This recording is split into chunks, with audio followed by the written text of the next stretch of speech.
welcome to another episode of Geography Made Easy. And we are back with our ISC videos. Thank you Thanks to all the students who have commented and watched and liked and shared the ISC videos, which brings me back to making the rest of the videos which I had initially planned.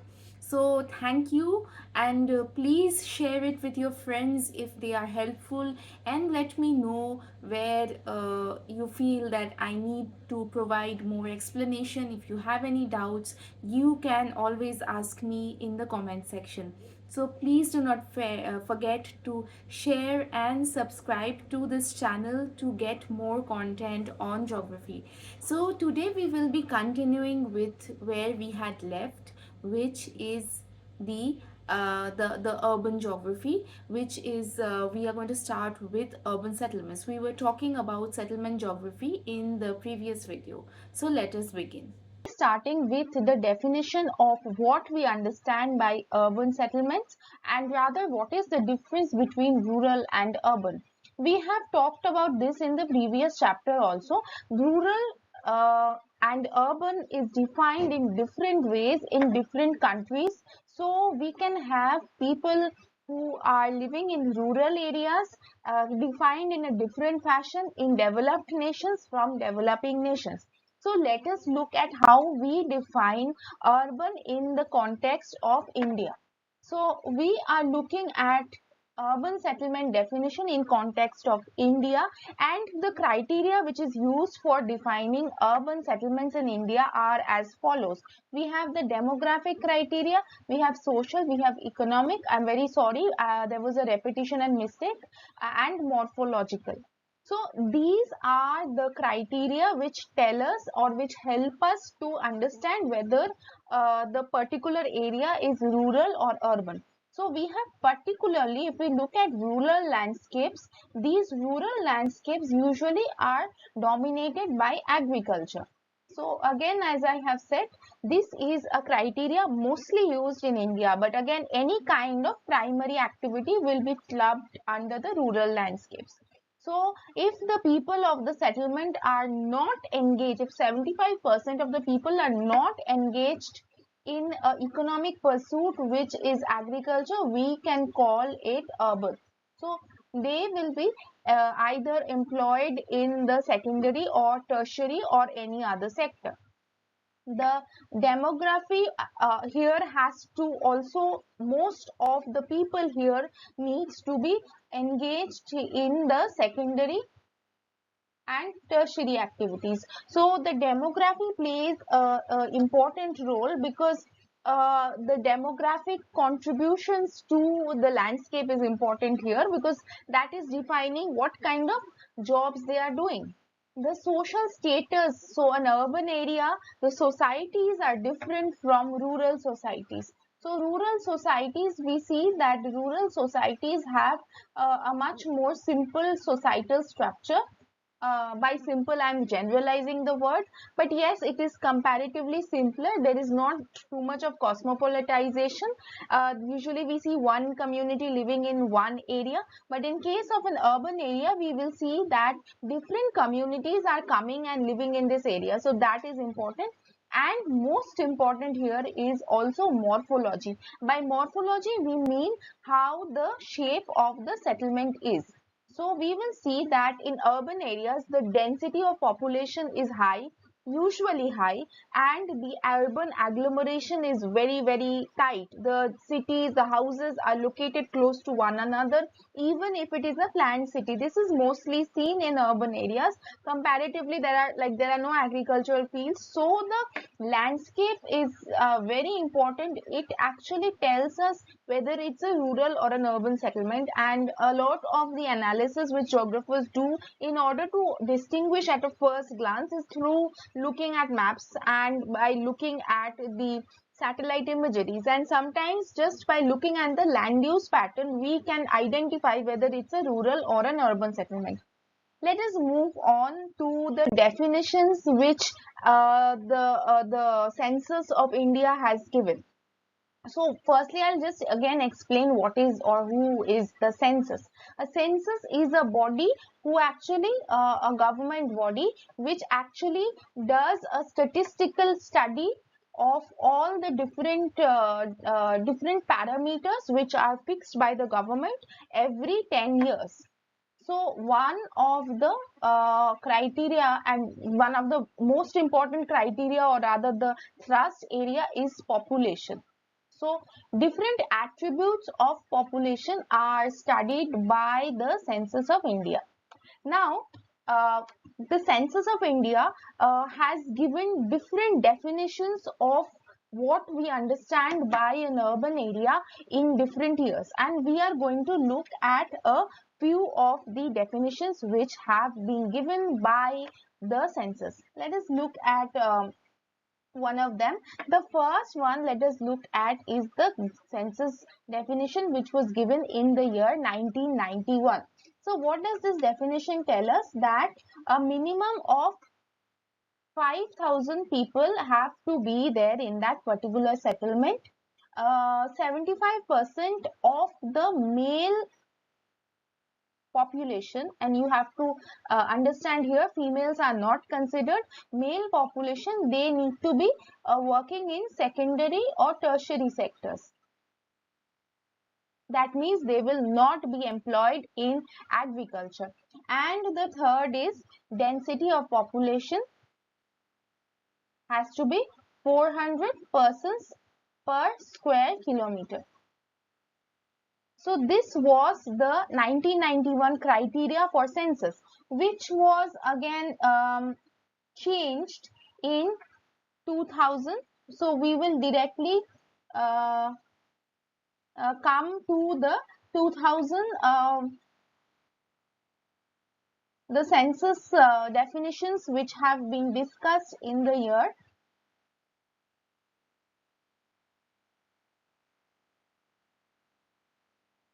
2011. So after 2011, the 2021 census is still pending. So we don't have any data or any definition prior to 2011. So please make sure that you know the 1991 and the 2011 definitions where it was revised properly. So what does the 2011 census tell you? Basically, we will again come into the details. It defines two kinds of towns. One is the census towns and one is the statutory towns. So the census town is the one where these criteria are getting fulfilled. Okay, so 5,000, minimum of 5,000 people have to be there. 75% of the male population needs to be employed in the secondary or the tertiary sector, and the density of population has to be, this has been changed to 1,000 person per square kilometer. So there is a change in the density, so it has to be much more denser for the census to recognize a area, a town, as an urban area. And however, they talk about the statutory towns. Now the statutory towns are towns where we have the administration is under any government body. What are these government bodies? Basically, it can be a cantonment board, it can be a notified town area, it can be a municipal corporation, it can be a town panchayat area. So these are some of the bodies, and we'll talk about this once again. So this is important for from examination point of view. So the some of the towns which have these criteria, for example, I'll give an example from West Bengal. We have a town called Barakpur, which is which is an urban area because we have a cantonment board in that area. So for that reason, maybe Barakpur is not fulfilling all the other criteria, but still it is considered as a census town. Let us move on to the factors which are influencing the growth of urban centers. There are different more definitions. You can always look at them. I emphasize the 1991 and 2000 11 census data more, but there are the other census is also given. So 2001 also, please have a look, it's in the ISC textbooks. um, More or less it talks about the same things with an addition of something called the urban OG, or the urban agglomeration.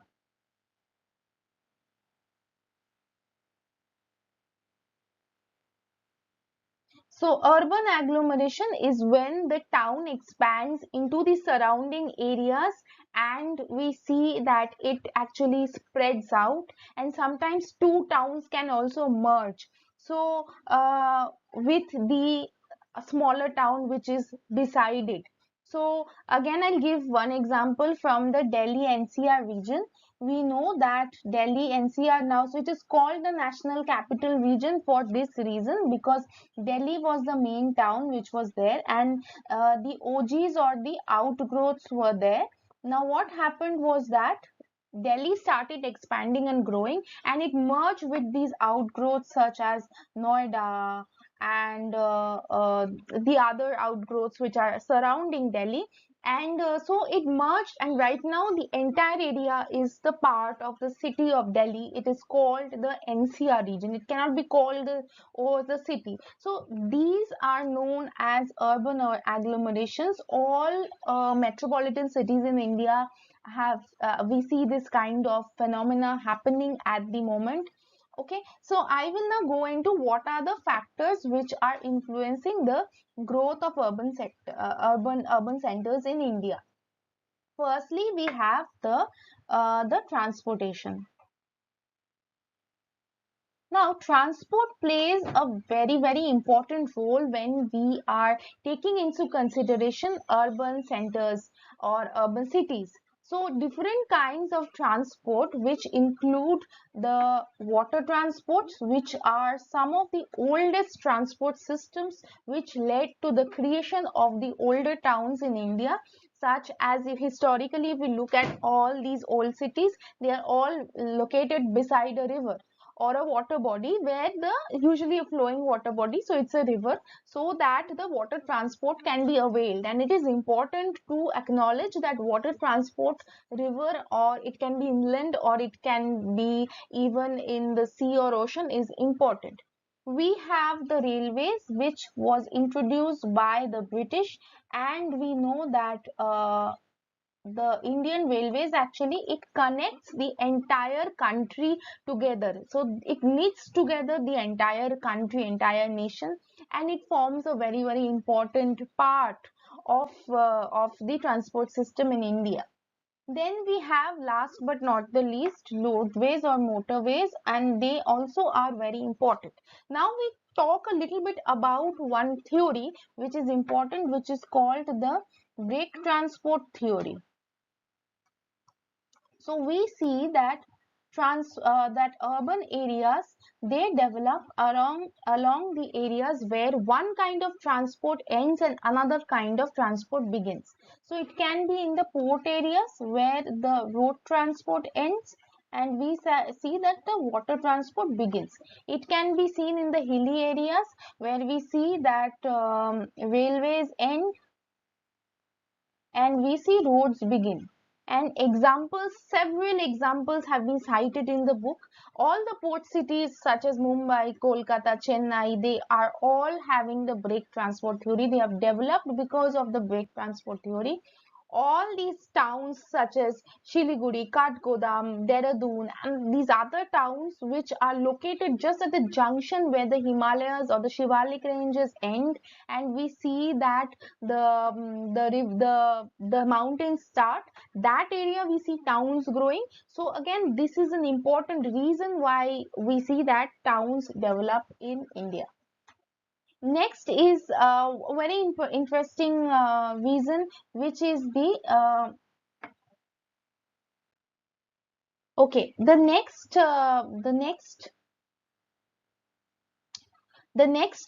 particular reason, the cause for growth of urban centers is, we have the mineral resources. So wherever we see town, wherever we see that there is a lot, a rich amount of minerals available, such as we see in the coalfield areas, or we see in the iron ore areas, we see that in these areas we see towns developing. Next is whenever we see agricultural, so we can have these agricultural towns as well.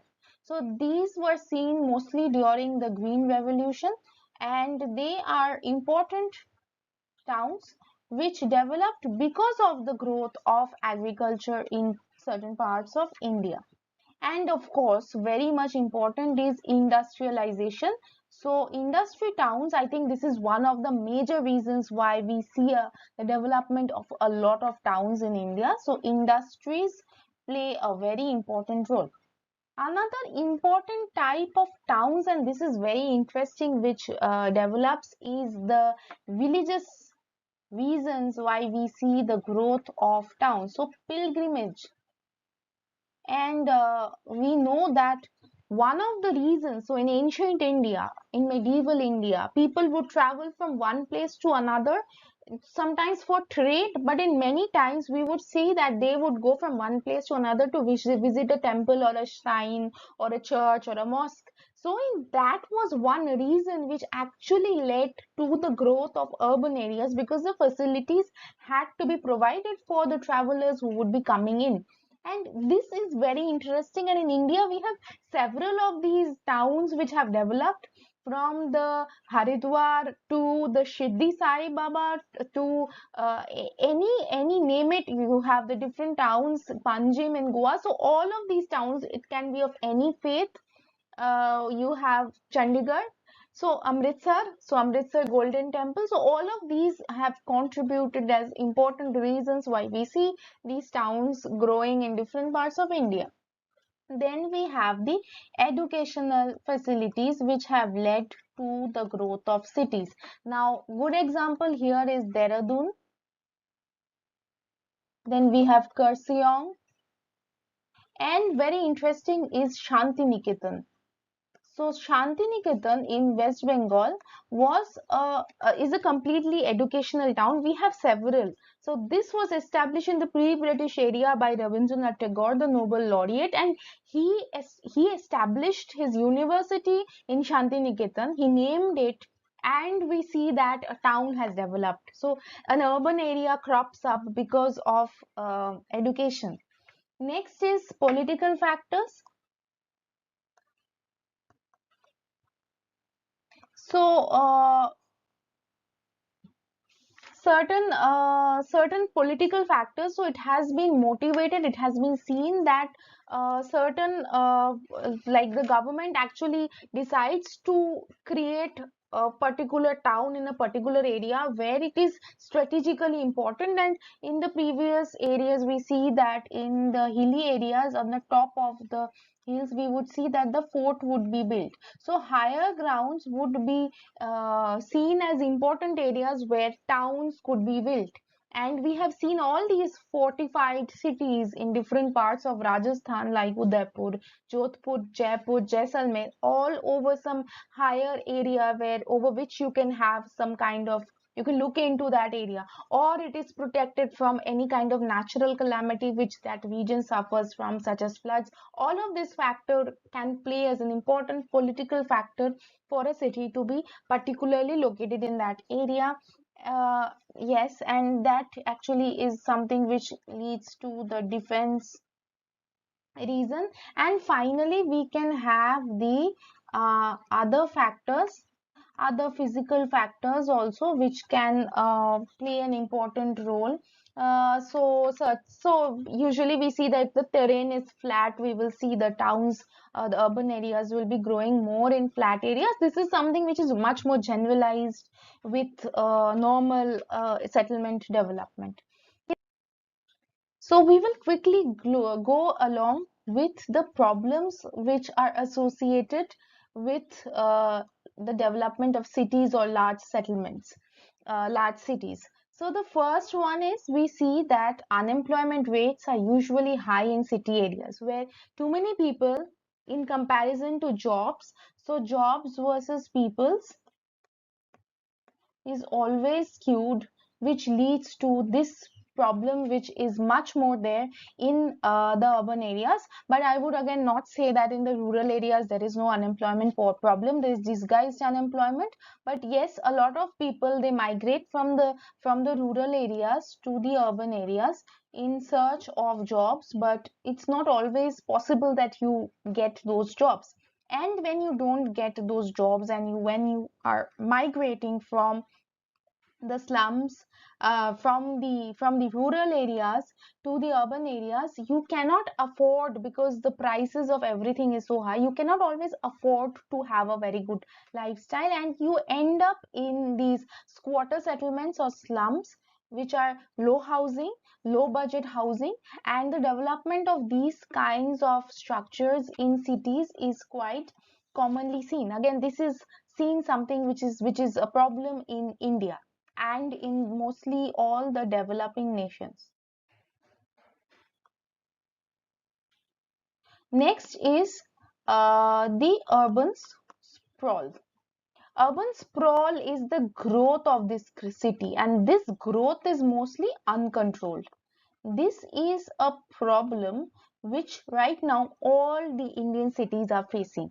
And this actually leads to a huge amount of problems in terms of pollution and in terms of environment. So the environment is harmed a lot in this urban sprawl. And now that has an impact on climate change.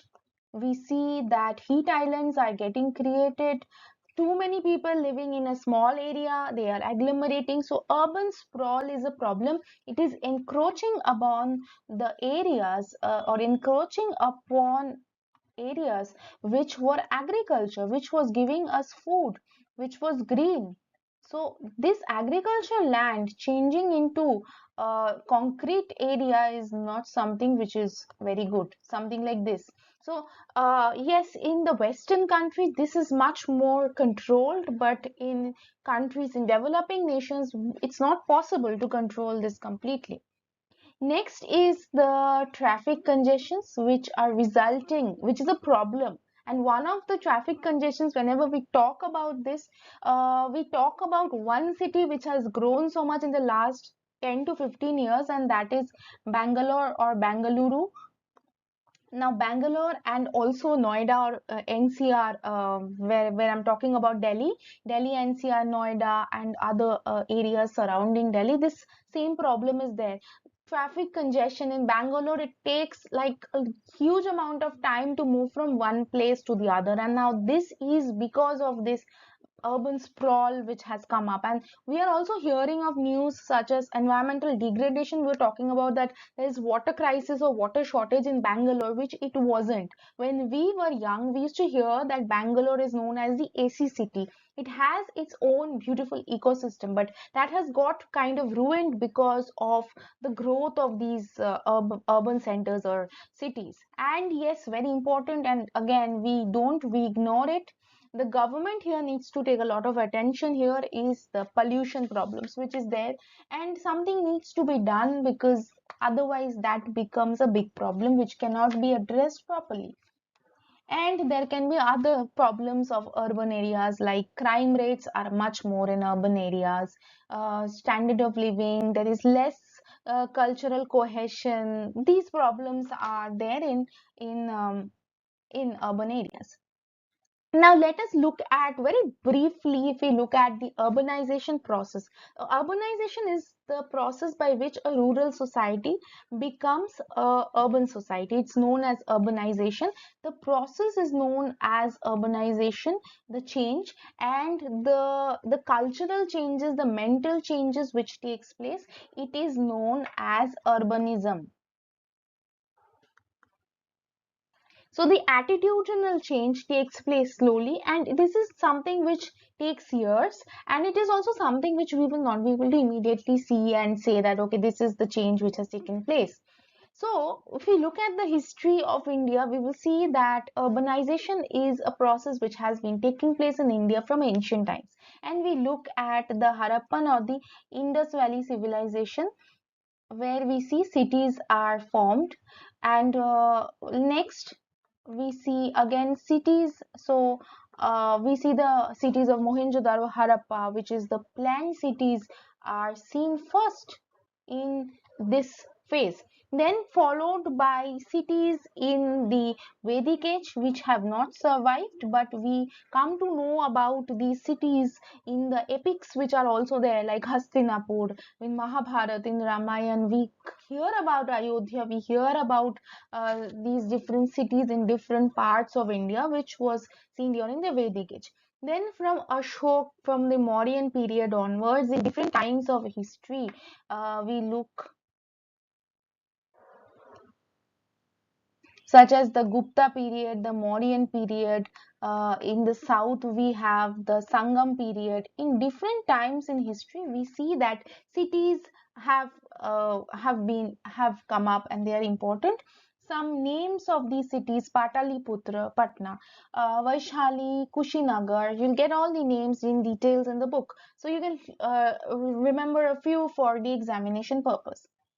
Then we see the Islamic cities which came up later with the invasion of the Turks. We see cities such as Delhi, we see cities such as Lucknow, we see cities such as Agra. They are formed during the Islamic period time, in the medieval time when India is under the Islamic rules. And then we see the cities which exist today, the kind of cities which we understand was mostly built during the colonial period. That is, the British came and they made cities. So we see that they made the three most important metropolitan cities in India, which is the Delhi, Kolkata. Actually, they started with Kolkata, Mumbai, and Chennai, and Delhi was already there. Later, they moved to Delhi. The capital was moved from Kolkata to Delhi, so that also was important. So, in these cities, we see specifically if you look at Kolkata, it's the entire city was built by the British. I mean, the urbanization process, the settlement was there, but urbanization process takes place when the coming of the British. And they have different kinds of cities built. Some are the hill stations, such as Shimla, Dehradun, Mussoorie. We have port cities such as Kolkata, uh, Alleppey. We have Mumbai, Panaji. We have the industrial cities. So we have Dhanbad, we have Jamshedpur, we have Kanpur. They were also colonial cities. Later, yes, post-independence, we see more cities coming up, and we have transportation cities such as Siliguri, Jalgaon. So and we have some other cities also, such as which were built like Ranchi for some other purpose. Cities were built. These cities are built by the British. Post 1947, that is during the independence, we see more cities being built by the government. We see planned cities coming up, and in the recent times, we see that smaller towns are becoming cities with the change in the kind of occupation, with the growth of certain cities, certain kinds of employment opportunities, such as Bangalore, Hyderabad has grown into bigger cities, but they were there. So let us move on. This is very briefly if I have to talk about the history of India's growth of cities. Now, if I divide the growth of urban growth in India by decades, we have three decades. One is the period of slow urban growth before 1931, that's 31 to 61, 61 to 2011. Now, in the first phase, which is the phase when we see that this is during the colonial rules, we see that a lot of problems were there in the urban areas, and the British did not really encourage the people of India to come, like the Indians, to come and live in the cities. They would rather like they stay in they occupy the cities themselves, and they stay mostly in the rural areas, the Indians. So that was one reason, and also different kinds of problems such as conflicts. Then we see many different kinds of famines. So these led to a general decrease in the growth of population. So we have already discussed about this in the population chapter when we saw in 1921 there is a a decline in the growth rate of the country only once. And so this is one reason why we see that the growth, urban growth, is not there, or very, very slow. From 1931 to 1961, we see this is the period, and especially post 1947, we see that a large number of people from the rural areas coming to the urban areas and starting to make a living. Now, I would also like to mention here that my family has also, during this phase, during the medium growth rate, they had migrated from a very small town. My grandfather's grandfather, he migrated from a very small village in West Bengal to Lucknow, to Allahabad and Lucknow later, and he set up a business and he started. So this was, yes, during the later period that they were still. This was somewhere in the 1930s, or just maybe before the 1930s, when this trend was there, when people started going to the urban areas to look for jobs, and there were job opportunities being created. And we see post 1947 this trend actually increases, where a large number of population, they don't do agriculture, rather they start going into jobs. Now, my maternal grandfather is one such example, where he joined a company in Burnpur in the 1950s, and his family migrated from a village in West Bengal, part of North 24 Parganas, which is in absolutely, it's a village. From there they went to an industrial town, which is Asansol. So there he got a job in a particular big steel plant. So that was the reason why they actually migrated. So you can ask your parents and you will get these very interesting, you can ask your parents, grandparents, about these interesting stories about how their families migrated, and it's such interesting. And 1961 to 2011 onwards, we see a rapid growth in the urban population growth, with a lot of people coming in. Yeah, right now here we also see that 1947, because of partition also, cities and towns saw a huge number of refugees coming in, which led to an increase in the population of these cities. And rapid growth is, we see that the progress of the country led to a lot of people actually leaving primary sector and joining tertiary and secondary sectors. And they actually, they come and they include themselves in the rapid growth phase. Now let us move on. Now we talked about this, but I'll just talk about the definitions once again, because separately they have given. So I would say that census towns, statutory towns are important. So statutory towns are those towns, so very clearly it's written, where we have a local governing body. And census towns are those towns which have been classified by the census. So technically speaking, the census town is the town which is the, or actually it is fulfilling the urban criteria. But in case of statutory towns also, because of these this different kinds of administrative boards, we are calling them urban. Okay, last but not the least, we will be talking about metropolization, which is the process by which a city becomes a metropolitan city. So, what is a metropolitan city? I will read from the book.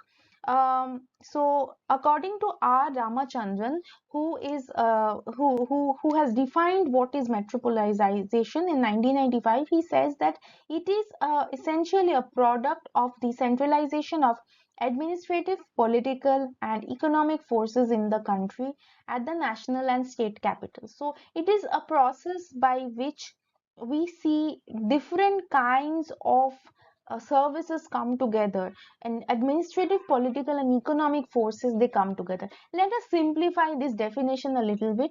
So metropolization is when a city becomes, or it has a population of 1 million or more. So you will get this definition.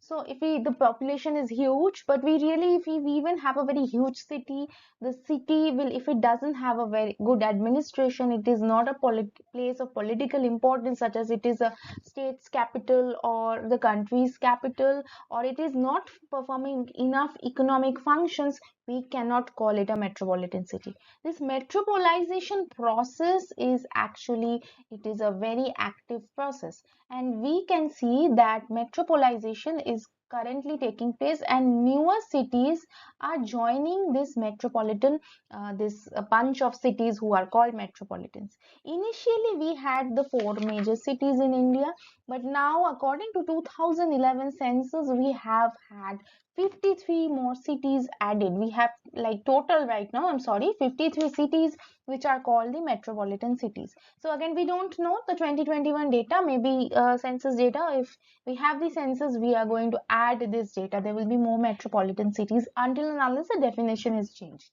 So cities such as like Mumbai is the largest metropolitan city. Please remember this. This is important. Followed by Delhi, Kolkata. Kolkata is one of the oldest. Chennai. So these four are very important. Then followed by, as I have said, Bangalore, Hyderabad. These are the IT hubs which are coming up and they form important metropolitan cities.